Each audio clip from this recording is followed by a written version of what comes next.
ونسلم على رسوله الكريم أما بعد فأعوذ بالله من الشيطان الرجيم بسم الله الرحمن الرحيم لن ينال الله لحومها ولا دماؤها ولكن يناله التقوى منكم صدق الله مولانا العظيم وصدق رسوله النبي الأمين الكريم. حضرات محترم، قبل اس کے کہ میں اپنی گفتگو کا آغاز کروں اس سے پہلے آپ کو نبی رحمت جناب سید العالمین محمد رسول اللہ صلی اللہ تعالیٰ علیہ وآلہ وسلم کے نعت پاک امام اہل سنت امام احمد رضا محدث بریلوی رحمۃ اللہ علیہ کا نعتیہ کلام وہ سنتے ہیں، اور پھر ذی الحجہ کے مبارکت دنوں میں قربانی، حج، برکات، فضائل اور مناقب پر گفتگو انشاءاللہ کی جائے گی. آئیے آپ کو نعت پاک سناتے ہیں.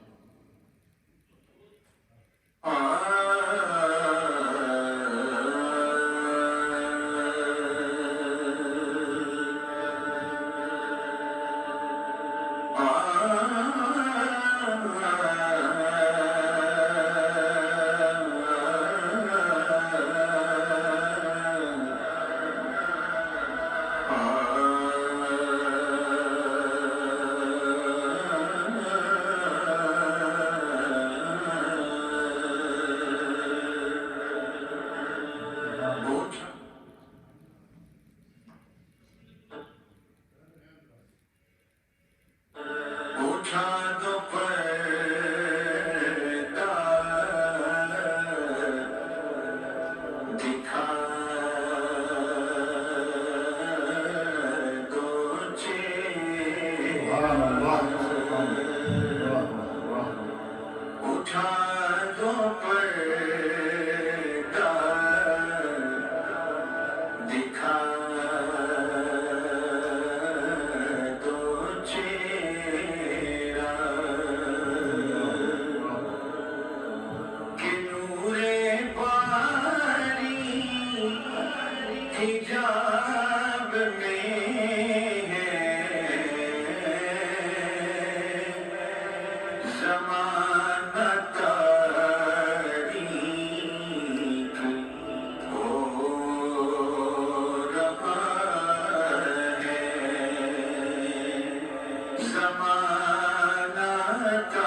کہ چند بدر شاشانی متھے چمکے رات نورانی کالی زلف تے اکھ مستانی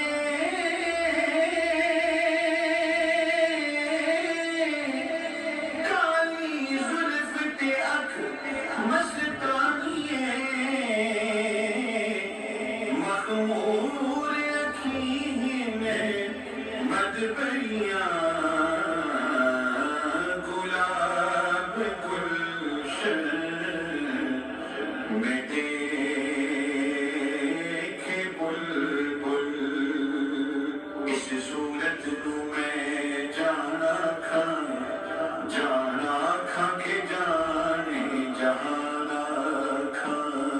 سچ آکھا کے رب دی میں شانا کھا